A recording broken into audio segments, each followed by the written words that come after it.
Odlišná od všeho ostatního, nikdy od všech ostatních dřív, že se nikdy nestane, aby vznikla nějaký zhluk dřív, kde bychom nerozeznávali individualitu té džívy. So our Chinja Beda Abeda Tattva philosophy, as Jiva Goswami explains, is realized from this understanding.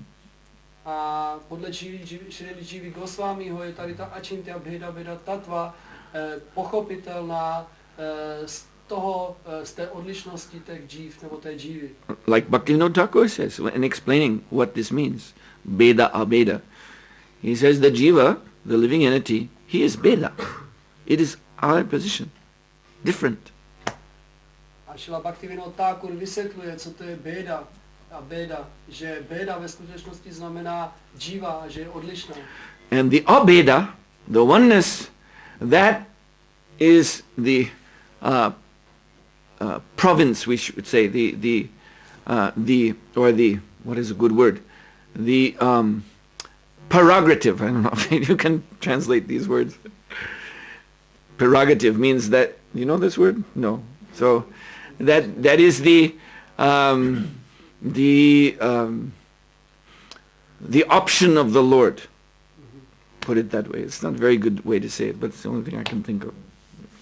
Abeda se vztahuje k nejvyššímu pánu, což znamená, že to je jakoby možnost nebo svobodná vůle toho pána nejvyššího. Because the Lord... A výsada.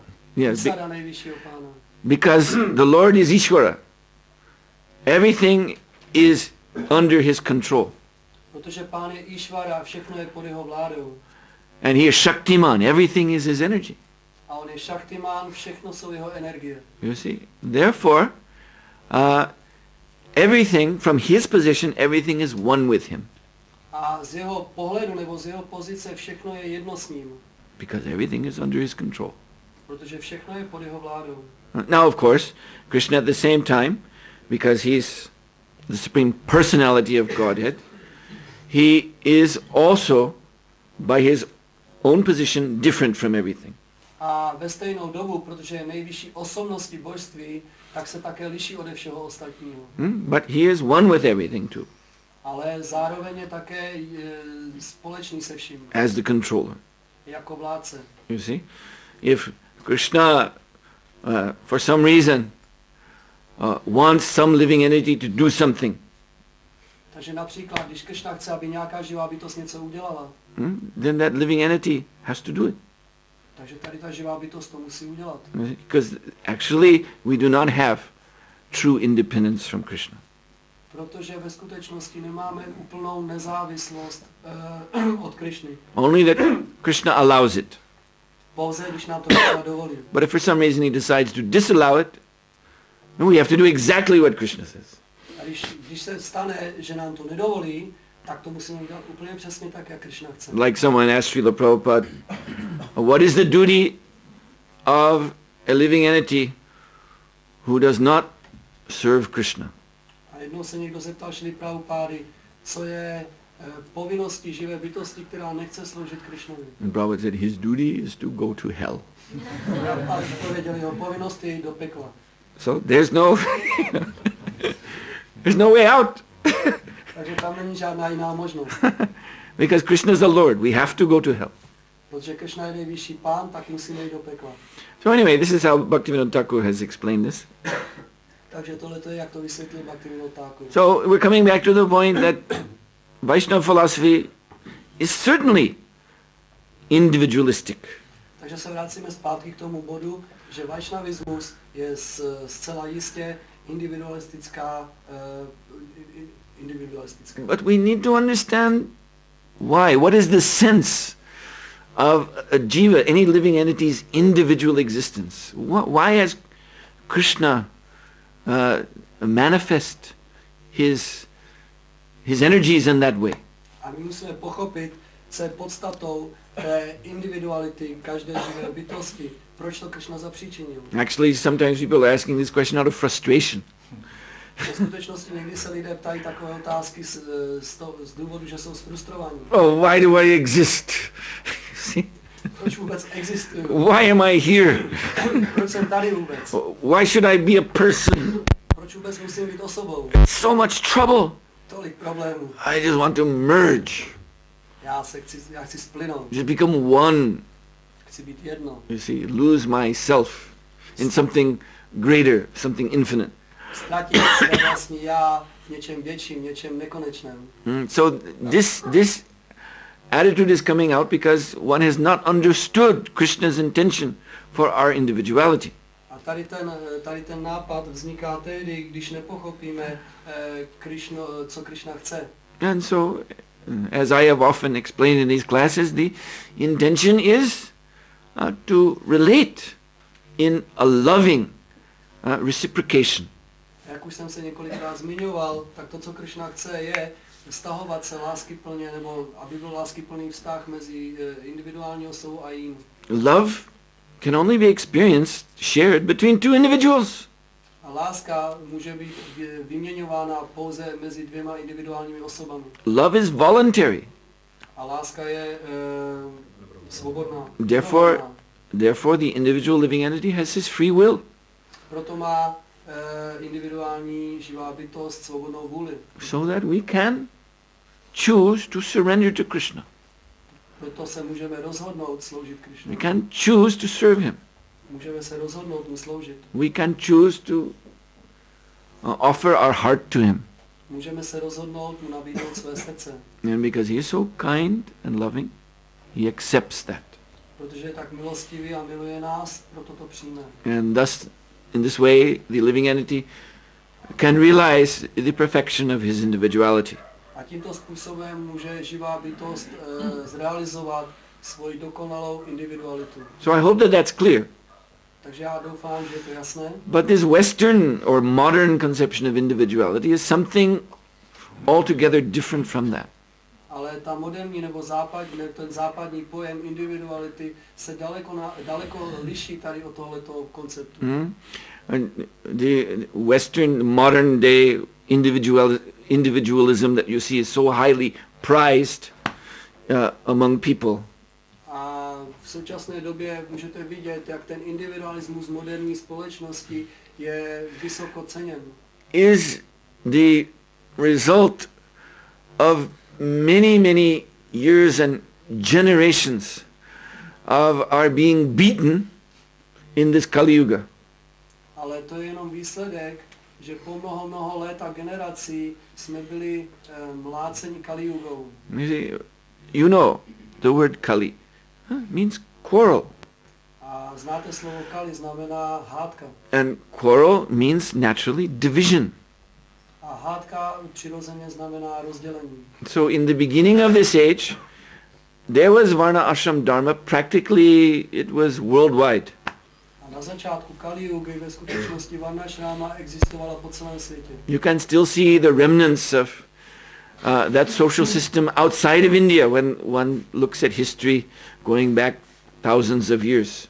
A stále můžeme vidět mimo Indii zbytky tady té společnosti. This is admitted even by historians today. Dokonce to přiznávají i historici v současné době. Yeah? They all admit that in ancient Egypt, the Middle East, or in Greece, ancient Greece, before 3,000 years ago. A oni říkají, že můžeme tohleto vidět třeba v Egyptě nebo na Středním východě, nebo třeba v Řecku před 3000 lety. There were priests who were performing rituals. Existovali kněží, kteří vykonávali různé rituály. Who had some mystical, esoteric knowledge. Kteří měli nějaké mystické, esoterické poznání. And this knowledge and these rituals were they formed the actual fabric of the society. A tady to poznání, tady ty rituály byly jakoby základem pro tu celou společnost. And then there was king who had absolute authority over everyone, but he was still the servant of this priestly class. A potom tam byl král, který vládl všem v tom království, v té společnosti, ale přesto on byl podřízený těm brahmanům, těm kněžím. And then there was the merchant class. A potom byl třída obchodníků. And the servant class. A třída služebníků. You see, so this was there, at the beginning of Kali Yuga.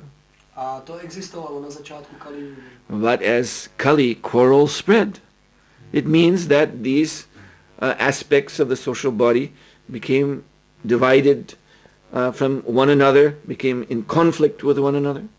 A jak Kali, hádka se rozšiřovala, tak potom ty různé třídy, varny se oddělovaly od sebe na základě hádky, na základě rozporu. And as we come down from 5,000 years ago to now, you see periods in history, kings overthrew the priests, the brahmanas. Jak jdeme tou historií před 5000 lety až k dnešku, tak můžeme vidět, že ty králové svrha nebo se povýšili nad ty kněží. This is actually what Buddhism is.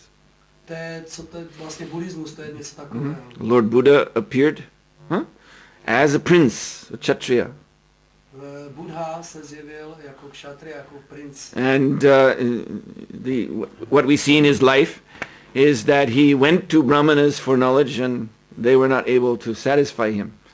A jak vidíme z historie, tak on šel k brahmanu, aby získal poznání, ale oni ho tím svým poznáním nemohli uspokojit. So then he decided, then I myself will become Buddha, means fully realized.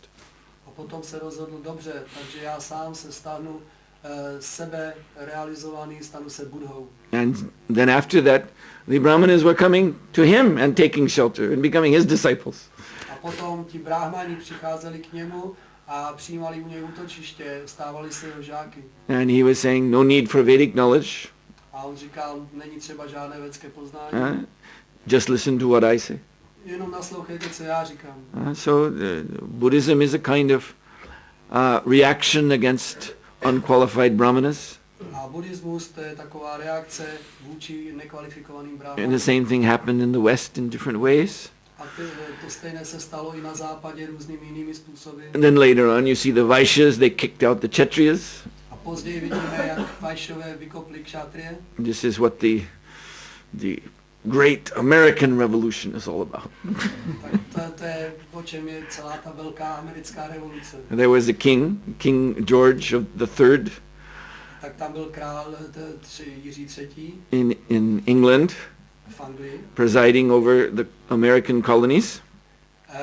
Který spravoval všechny ty americké kolonie. But actually, this king, he was, I mean, and this is no exaggeration, he was crazy. He was a madman, actually. Tady ten král, a to není žádné přehánění. A real candidate for the madhouse, that kind of madman. Like, On byl opravdu skutečný kandidát na blázinec. no one could understand what his activities. Nikdo nemohl pochopit, jak vlastně jeho činnosti fungují. He was an embarrassment. You know, the noble people of the aristocracy of England were all embarrassed.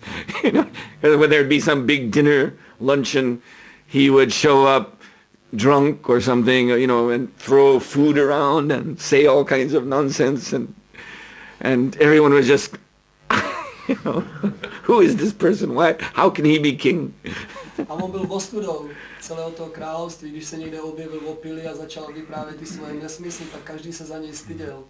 So the Americans means they're very intelligent Vaishya class who had gone from mostly England to come to America to make their fortune, to make money, not being restricted by the king and his aristocracy. They just wanted to make money and gather wealth and build nice houses, and they thought, we have this crazy king on our neck. Why should he be there? Throw him off, get rid of him.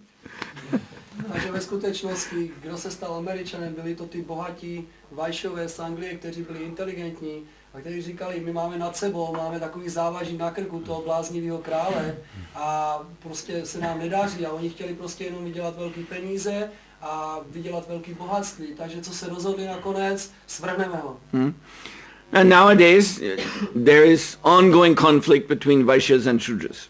No a dneska tak tam je neustálý problém rozporu mezi Vaishama a Šudrama. So Vaishyas are a bit more passionate. A Vaishové jsou trošku víc vášniví. Shudras are more ignorant. A Šudrové jsou víc nevědomostí. So when society is fully degraded, there will just be these two qualities, Rajagun, Tamagun, competing with one another. A když dosáhne ta degradace vrcholu, tak potom už tam zůstávají jenom ty dvě kvality, Raja a Tama, a to nevědomost a vášeň spolu bojují neustále. So, few years ago, in your country, Shudras were on top, Vaishyas were all oppressed by the Shudras. A před několika lety tady v České republice, tak Šudrové měli navrch a utlačovali ty Vajšové nemohli ani dýchat. Now, the Vaishyas are on top.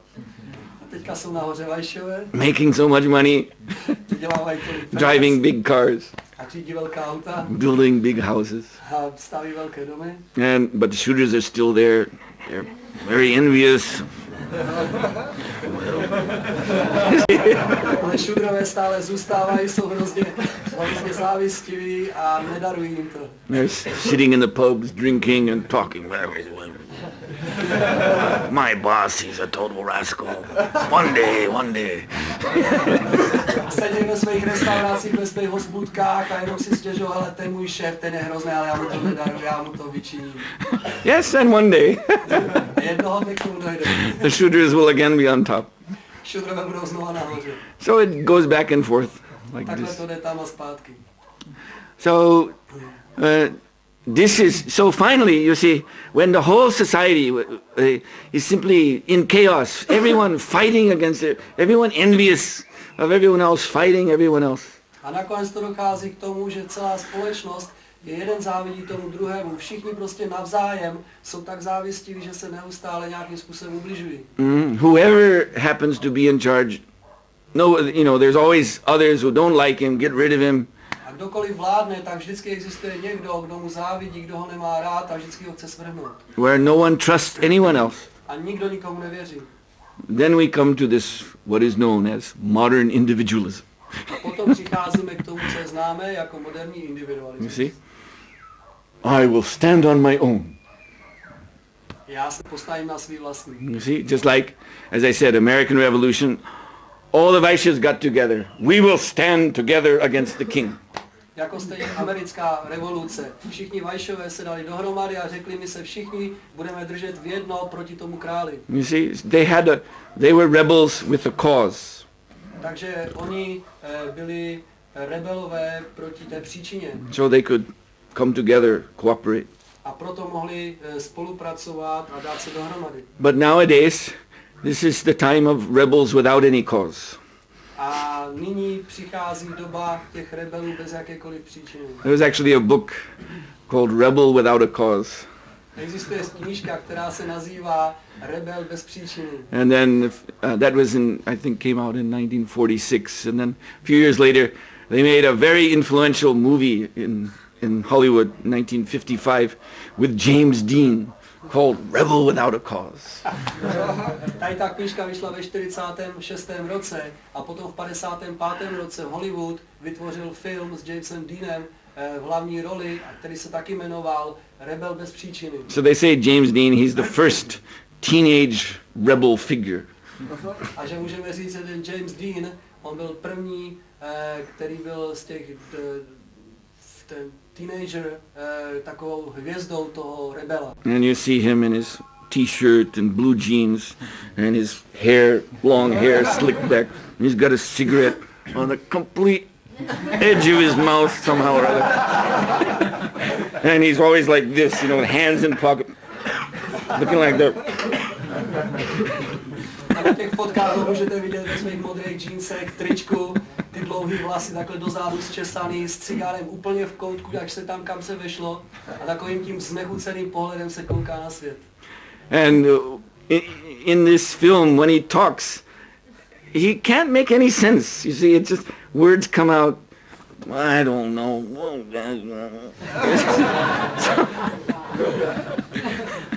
Když posloucháte ty jeho slova v tom filmu, tak to nedává žádný smysl, nemá to ani hlavu, ani patu, prostě jenom nějaký slova z něj vyletou. Nevím, mám možná. So this is like this extreme of individualism, of frustration. Takže tady to je extrém toho té individuální frustrace. Can't get along with anybody. Nemůžu se snášet s nikým. And you see, this has gone so extreme, it's beyond any philosophy, any, words. That's already of the past, that you can explain why you are the way you are, that you can't cooperate with it. There's not even an explanation. You see, it's just mimo veškerou filozofii, veškeré vyjádření slov, proč nemůžu s někým spolupracovat, proč tady nechci být, prostě jenom nějaký zvuky z tebe vychází. So, this is just the effect of so many years, centuries, millennia being beaten. Human society has been beaten by the personality of Kali. Quarrel. Takže tohle je jenom důsledek těch několik tisíců a let a milénií, kdy lidská bytost byla utiskovaná a byta tím Kalim, hádkou. So just to be with other people is so painful. Jenom být spolu s ostatními lidmi je tak bolestivé. Just like there was a famous French so-called philosopher, Jean-Paul Sartre. Byl jeden takzvaně slavný francouzský takzvaný filozof Jean-Paul Sartre. And he's known as an atheistic existentialist. A on je znám jako ateistický existencialismus. So he's an atheist, but he still had a definition for hell. A on je ateista, ale přesto on měl svoji definici pekla. This is one of the you see, from different philosophers, there's always some sentence that really captures his whole mood. So there's this one sentence from him where he gives the definition of hell. Takže od každého filozofa existuje nějaké prohlášení, nějaká věta, která definuje jeho náladu, jeho vlastnost. Takže od něj existuje jedna věta, která definuje peklo. So according to Sartre, hell is other people. Podle Sartra peklo jsou druzí lidé. That's really the essence of the modern condition. A to je skutečně podstata moderních podmínek. You see, and we're also sensitive, just like if you've been beaten black and blue all over your body. Just someone in a friendly way touches you. Oh! Představte si, že jste zbytí, že jste úplně modročerný a teďka někdo se vás chce dotknout jenom přátelsky, tak to tak zabolí. You see? So someone is trying to have a relationship, but it's so painful. Oh, go away. No, I can't do this. This is, James Dean again.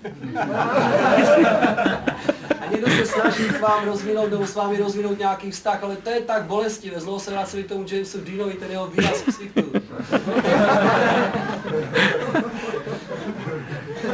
So, this is our condition. To je naše podmínění. This is a condition of modern life.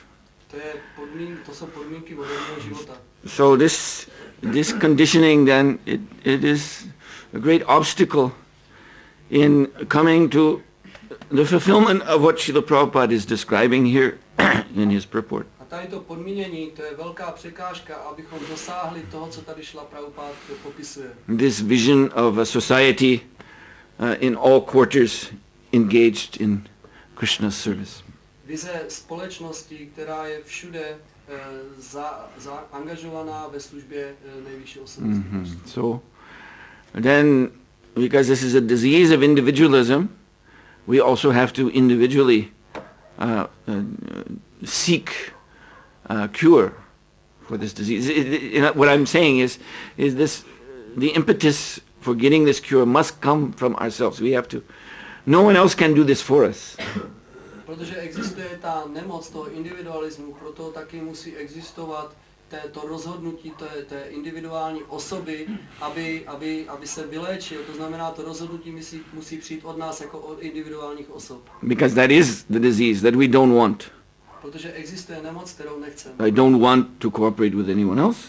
Já nechci spolupracovat s nikým jiným. I don't want to be with anyone else. A nechci být s nikým dalším. You see? So to come to what Prabhupada is presenting here, we have to want. A dojít k tomu cíli, který tady prezentuje Šrila Prabhupada, tak to musíme chtít. But want that, but in the knowledge that we're not sacrificing our genuine individuality. Takže chtít tady toho dosáhnout ale s tím pochopením, poznáním, že nezrušíme nebo neobětujeme naši individualitu. Actually, our genuine individuality, our genuine identity, it is transcendental. Naše skutečná Servant of Krishna. jako osvobozená individuální nebo osvobozený individuální služební Krišny. And this other form of individuality, so-called, is to be simply totally in distress, totally beaten down by the miseries of the material world because of being so much in the bodily conception. A další je být úplně pohroužen v tom utrpení té individuality, toho utrpení od ostatních, poněvadž jsme příliš v tělesném pojetí života. And so because of that, having accepted so much misery in this age of Kali, therefore we cannot function as a part of society anymore. Poněvadž jsme přijmuli tolik mnoho utrpení od té společnosti nebo od toho věku, tak nemůžeme správně fungovat jako část společnosti. And this is very, very, very dangerous for spiritual life. A to je velice nebezpečné pro duchovní život. Prabhupada would give the example of the lion hunting the deer. A Prabhupada dával příklad, jak lev loví jelínka. So deers move in herds. A jelínci se sdružují v tom stádu. So the lion's strategy is to separate one deer from the rest. Takže strategie toho lva je oddělit toho jednoho jelínka od zbytku toho stáda. Once he can do that, he's got a meal. Jakmile se mu to povede, má oběd. You see? If he can just get one deer to be alone from the rest. So he attacks the herd with that intention. That one deer, the herd will go in one direction, but one deer will go in a different direction. Takže ta strategie toho lva je, že se zaměří na určitou část toho stáda a pokusí se oddělit toho jednoho jelínka od toho zbytku stáda, takže na jednu stranu běží stádo a ten jelínek utíká na druhou stranu. So actually, Sartre, he said, hell is other people, but the real fact is hell is I alone. You see? When I'm alone, when I'm separate from everyone else, when I think no one is looking at me, then I'm in hell. Takže Sartre říká, že peklo jsou ti druzí, ale ve skutečnosti to peklo, to jsem já samotný, protože jakmile jsem oddělený ode všeho od ostatního, od všech ostatních, tak potom se sám pro sebe stávám peklem. You see, the way modern society is set up, this anonymous collectivity, you can call it. A vidíme tady jeden aspekt, který se nazývá anonymní kolektivita. Yeah, just like one of these big apartment blocks. Něco jako tyhle věžáky. All these floors with so many apartments. Tolik mnoho pater a různých bytů. But behind every door, there's some individual, you see, hiding away from everyone else. A za každými těmi dveřmi se skrývá nějaká individuální osoba, která se skrývá od všech, nebo která chce být od všech ostatních oddělená. Even people on the same floor, they don't know each other. Besides, at the elevator, good day.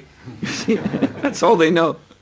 Dokonce i lidé na stejném patře se neznají, kromě toho, že když jedou výtahem, tak se pozdraví dobrý den.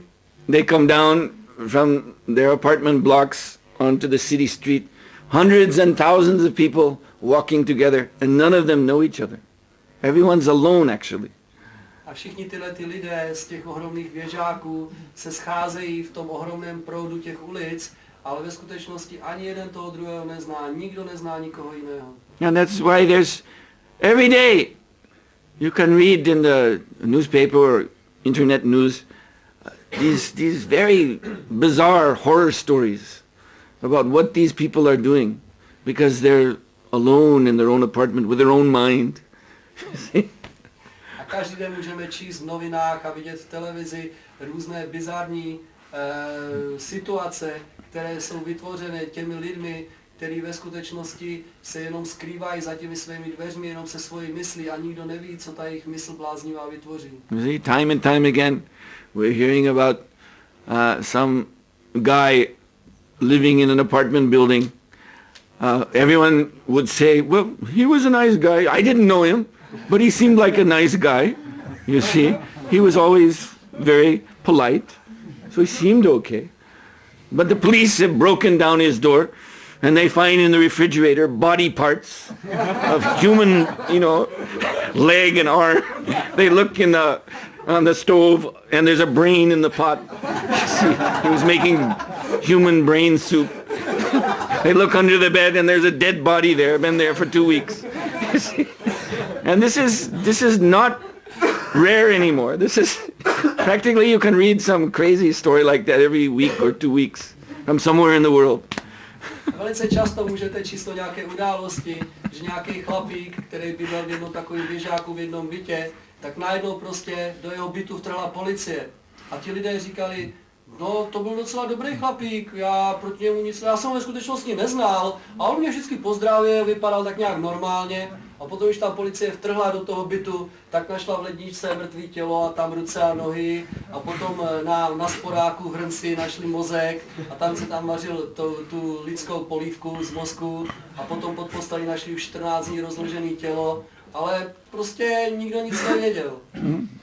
So this is what happens when the culture becomes so painful that people end up isolated from one another, even in the same big collective building, apartment building.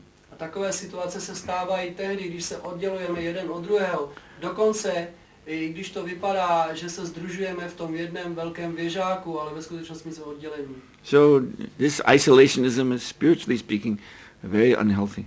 Takže ta izolace, ta izolovanost, to je velice špatné. So this Varna Ashram Dharma society, Srila Prabhupada explained, in general, the whole system is in sattva guna.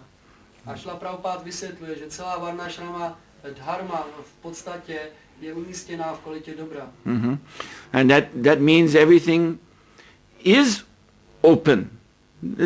Things are not being hidden, like you can see my godbrother Bhakti Purna Maharaj, his school in Mayapur.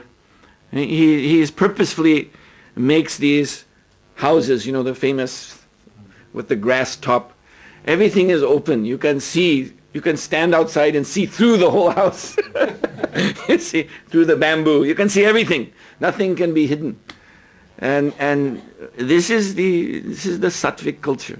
Why should anything be hidden? Everyone's serving Krishna. Why should there be something going on behind the closed door, closed curtain, some secret things, you see? Takže ve své podstatě Varnashrama dharma systém je de facto velice průhledný. To znamená, že tam jsou všechny činnosti a všechno je prostě průhledné, poněvadž ve skutečnosti každý slouží Krishnovi. Třeba jako můj duchovní bratr Bhaktivedanta Purna Maharaj v Mayapuru, tak on vybudoval celou gurukulu a postavil tam ty bambusové chýše, ty domky s tou rákosovou střechou a tam můžete vidět skrze ty domky. Tam vidíte přesně skrze ty bambusy prostě a nic tam není skryté. Protože proč by mělo být něco skryté, když všichni slouží Krishnovi? Mm-hmm. So, this culture of Krishna consciousness, the purpose is to bring forth the real individual who is transcendental. Takže skutečný význam tady té varnašránské společnosti je zesílit tu individualitu jednotlivých osob pro službu Krishnovi. But as I explained, that has to be done through a particular morphology. That process has to take a particular form in this world, and that is being explained here by Srila Prabhupada.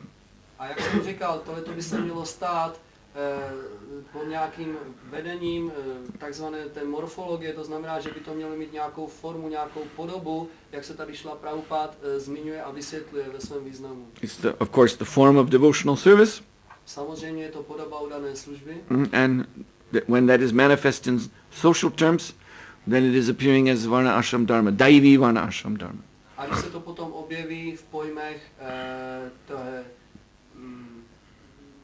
té podoby nebo té formy, tak se to jeví jako Varnashrama dharma. So Thank you very much.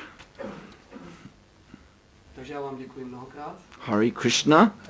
Hare Krishna. We're a little over time, but if any one to have what they think, very important questions, can kindly. Už jsme přetáhli, ale jestliže někdo má opravdu jednu, nebo kdyby byla jedna nebo dvě opravdu důležité otázky.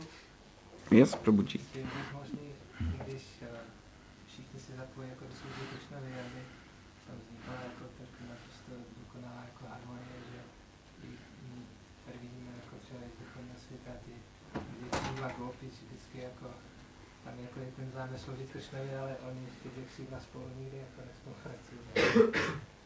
It's possible if everyone is engaged in devotional service to create the perfect harmony, because we can see from the spiritual world that there are always two wings of gopis, who wants to serve Krishna, but there is never agreement in between. That's a very good question. To je velice dobrá otázka. And Srila Prabhupada gives a very nice answer to this question in several, I'm thinking right now of 2 letters, and there are more, but 2 particular letters I can remember. Srila Prabhupada na to dává v několika dopisech, ale specificky já teďka se zmíním o 2. So Srila Prabhupada in these letters, he's cautioning the persons who had written to him, don't be utopian. A Srila Prabhupada usměrňuje tady ty osoby, které mu psali o těch námětech, nebuďte utopisti. You know this word, utopia. Znáte tady to slovo utopie? So it's a Greek word, and literally it means no place. A literárně nebo doslovně to znamená žádné, tam neexistuje žádné místo. So there's actually no place like this that we're dreaming about, perfect harmony. Takže ve skutečnosti to znamená, že neexistuje žádné takové místo, které jste si vysnili. And Prabhupada is saying, even the spiritual world, that is not that utopia. A Prabhupada pokračuje, dokonce i duchovní svět, to není žádná utopie. And Prabhupada very nicely analyzed that this utopian mentality is impersonalism, is Mayavad mentality. Prabhupada ale vysvětluje, že tady ta utopistická mentalita, že to je ve skutečnosti majavádská neosobní filozofie. Because think about it, absolute harmony, I mean, harmony without even the slightest difference or conflict or any type of disturbance. Takže si představte, dokonalá harmonie. Harmonie taková, kde není ani nejmenší rozpor nebo nejmenší nějaký problém. What is that? Co to je? That's Brahmajyoti.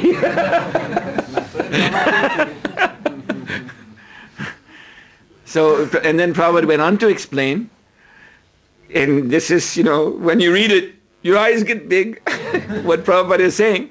But he's saying there very clearly that Krishna is a person, the gopis, the Brajavasis, they are persons, and then Prabhupada goes on to say, therefore, they are imperfect.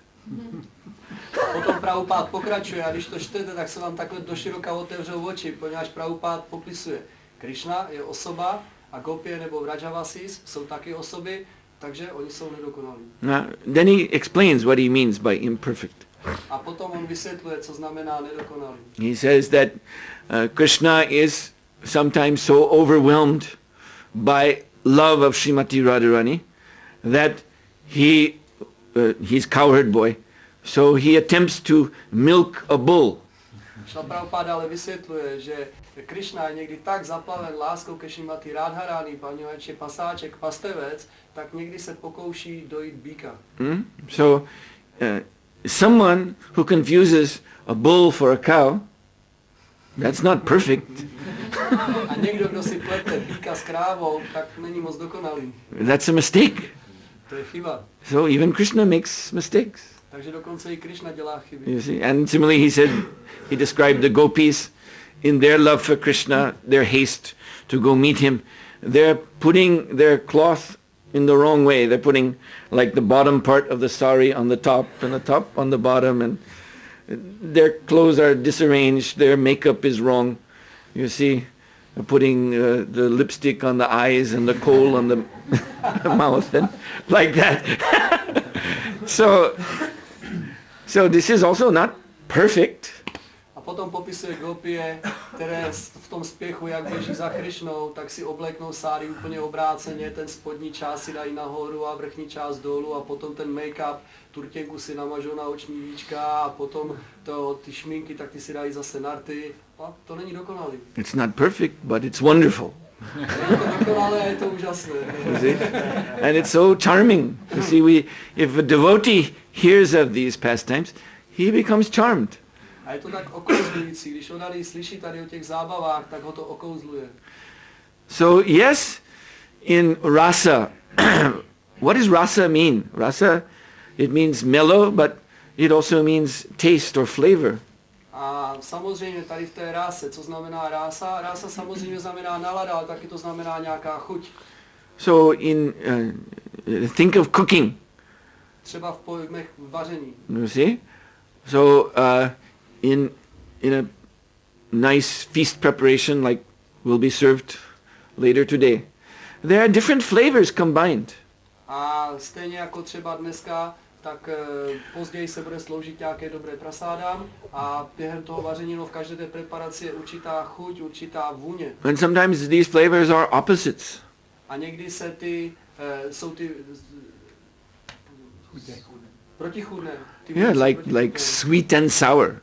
Někdy sladko-kyselé. You see? Or hot and sweet. A nebo ostré a sladké. Like Prabhupada said, on Srimati Radharani's appearance day, there should be plum chutney, which he would call Radha red chutney. A to je jako třeba Prabhupada vysvětlil, že na den zjevení Šrimati Radharani by mělo být švestkové čatný, který on nazýval červené Radharani čatný. And when he was asked how it should be made, he said there should be so much sugar added to it that one cannot stop eating it, but at the same time there should be so much chili in it that one cannot eat it. Když se ho zeptali, jak to mají uvařit, tak jim říkal, musíte nám dát tolik cukru, že když to jíte, tak nemůžete přestat, ale zároveň by tam mělo být tolik chili, že to nemůžete jíst. So, and Prabhupada said, by taking this you get some insight into the character of Srimati Radharani herself. A když ochutnáte to čatný, tak se nějakým způsobem dostanete dovnitř a pochopíte ten charakter Srimati Radharani. Mm-hmm. So an expert cook, he knows how to combine these different, even seeming contradictory flavors to make something that is very tasty, full of rasa. A expertní kuchař, ten ví, jak kombinovat tady ty různé vůně a chutě, aby nakonec vznikla dokonalá chuť, co znamená rasa. So that expert in rasa is called rasika. A ten, kdo je dokonalý v ráse, se nazývá rasika. So Lord Krishna is the original rasika. A pán Krishna je původní rasika. And Lord Krishna's devotees, his confidential associates, they are also similarly rasika. A Krishnovi oddaní, jeho důvěrní společníci jsou také rasici. And Lord Krishna's pastimes, in his pastimes, it is so wonderful, you see, when one goes deeper and deeper into Krishna's pastimes and hears what is going on in the spiritual world. It's just so amazing that for example, there would be someone like Jatila, Krishna's mother, Srimati Radharani's mother-in-law. And she's always blaspheming Krishna. There in Goloka Vrindavan. There's someone who is a permanent resident who's always criticizing Krishna, calling him a black snake, and if he comes here, I'll throw a stone at his head, and so on and so forth.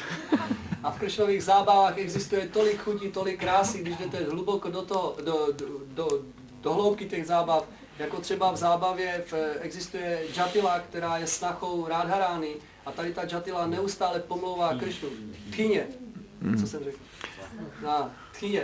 A ona neustále pomlouvá Krishnu a nazývá ho černým hadem a říká, jakmile se přiblíží k našemu domu, tak po něm hodím kámen. Neustále, ačkoliv je věčným rezidentem duchovního světa. And if she sees Krishna, then her mouth opens and pours forth a torrent of abuse. There's just abuse coming out of her mouth. A když slyší jenom jméno Krishna, tak z jejich úst vyletují záplavy pomluv a nadávek. But the Goswamis tell us that Krishna prefers to hear the abuse of Jatila even more than he prefers to hear the very nice, you see, Vedic mantras chanted by pure brahmanas.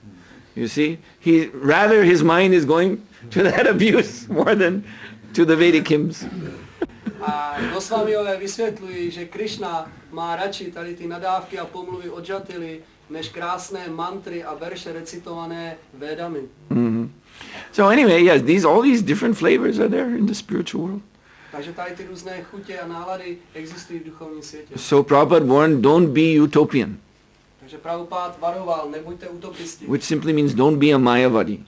Jednoduše to znamená, nebuďte Mayavadi. But at the same time, on the other side, you see, we have to understand what is our position right now. Ale zase na druhou stranu musíme pochopit, co je nyní naše pozice. We're coming from Rajogun, Tamogun. Přicházíme z Rajoguny a Tamoguny. So from that position we cannot just step into rasa. Takže tady z té pozice nemůžeme přímo vstoupit do rásy. This is what the sahajis do. Tady to dělají sahajiyové. You see, Peppa, one day and then the next day he's, Madhavananda Baba, some big spiritual name, sitting in Radhakund and absorbed in. Takže jeden den je to Peppa a druhý den se z něj stane Madhavananda, který sedí na břehu Radhakundu a má velké hluboké extáze. There are some people like this now, in the West also. A dneska už takový lidé existují, dokonce tady na západě. You see, you can just take a flight to Delhi and then rent a taxi, go to Radhakund, and you can find someone there within 24 hours, 48 hours, who will have told you your Siddha Deha position in Krishna's pastimes, giving you a mantra. You are such and such Gopa or Gopi or this or that. This is your name. Even there are artists who will draw your spiritual form, paint your spiritual form, give you a painting. Radha Krishna, so many gopis, manjaris, and there's you see. Within 48 hours. And you can come back. My name is such and such manjari, and I have this position. This is my service. You see, but this is sahajya. This is cheap, taking it cheaply. Takže můžete si koupit letenku do Delhi, potom si objednat taxíka, ten vás odveze na Radhakund a tam můžete velice rychle dostat nové duchovní jméno, dokonce vám řeknou vaši Siddha Deha, vaši původní podobu v Kršnových zábavách a dokonce existují i malíři, umělci, kteří vám namalují portrét, jak tam jste mezi gopiemi a s Kršnou a s Rádhou, jeden z nich. A tímhletím způsobem během 48 hodin se z vás stanou dokonalí osoby, které vychutnávají tu chuť, tu náladu. So then someone who is thinking I'm a manjari in Krishna's pastime, but in here and now, they're still overwhelmed by Rajoguna and Tamoguna, ignorance and passion, and cannot control their senses in even the most basic way. So that is, you know the word travesty? It means it's a sick joke.